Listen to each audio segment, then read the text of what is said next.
was,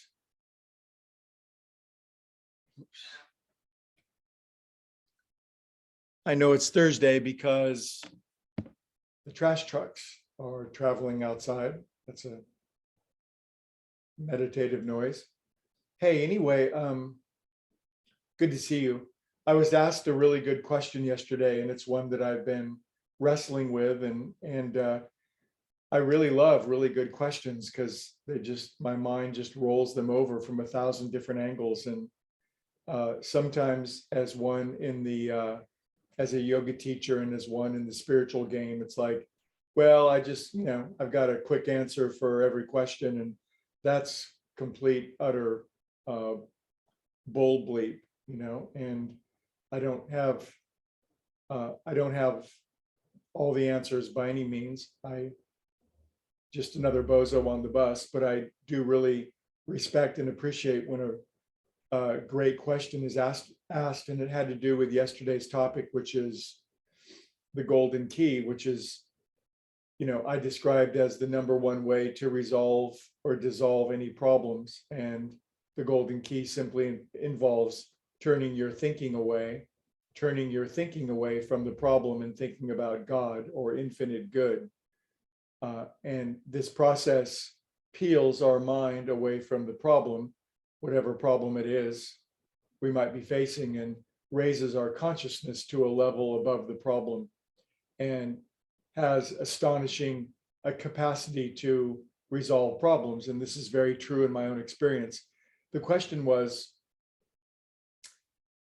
well, aren't we taught to face our problems, to face our demons, to look them square in the eye and not run from them? And is not perhaps golden keying, thinking about turning our thinking away from a problem, isn't that the same as fleeing or denying? Again, I'm embellishing the question a little bit, but this is how I had to put it to myself.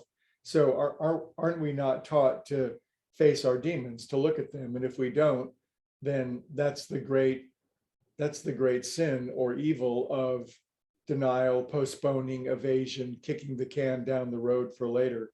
So I had to, I've been thinking about it, writing about it, pondering it, and I still am. I don't have an immediate answer to it because it's obvious that we have to face our problems. It's obvious that we have to look them square in the eye. In fact, many scriptures tell stories that are exactly that. We have to stop and turn and look at the problem.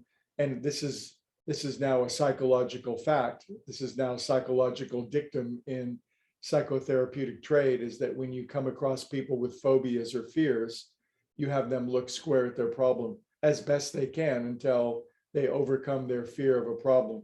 So on one hand, you have looking away from your problem, and on the other hand, you have looking square at the problem. This is a perfect spiritual paradox. And one of the great elements of all spiritual truths is that they involve paradox.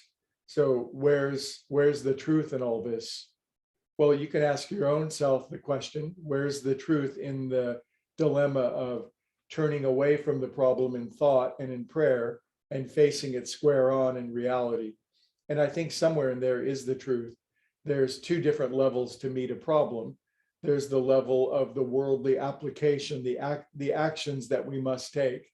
If we, golly, we could describe so many problems. Let's take a simple problem. Your car doesn't have registration, you got pulled over and you got a ticket. You can't just pray all day long that the problem is going to take care of itself. How about another problem?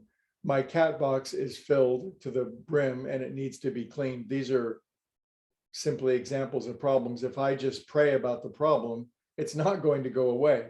I need to go to the DMV, or I need to clean my damn cat box. I can't just pray, God, my cat box stinks really bad. Would you please clean my cat box for me? So I'm beginning to understand that the balance here is raising the mind above the problem and then diving into the problem with worldly action that is guided by the highest of our spiritual wisdom. It's not just turning away from the problem, and it's not just facing the problem. And if we face a problem with our old mind, we'll face it with the same mindset. But if we withdraw away in spirit, if we go into our inner sanctum in meditation and pray and meditate on it, we can then revisit the problem with fresh insight, creativity, wisdom, guidance, a whole new attitude and angle and way of thinking about it. So thanks for the great question. And this is something you can think upon on your own. We all have our demons that we need to face.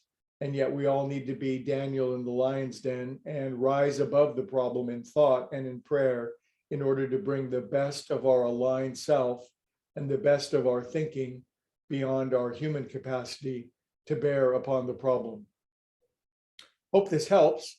We can talk about it tomorrow in our Friday visit. I'm going to go pass my kidney stone. Y'all have a beautiful day, and thanks for listening.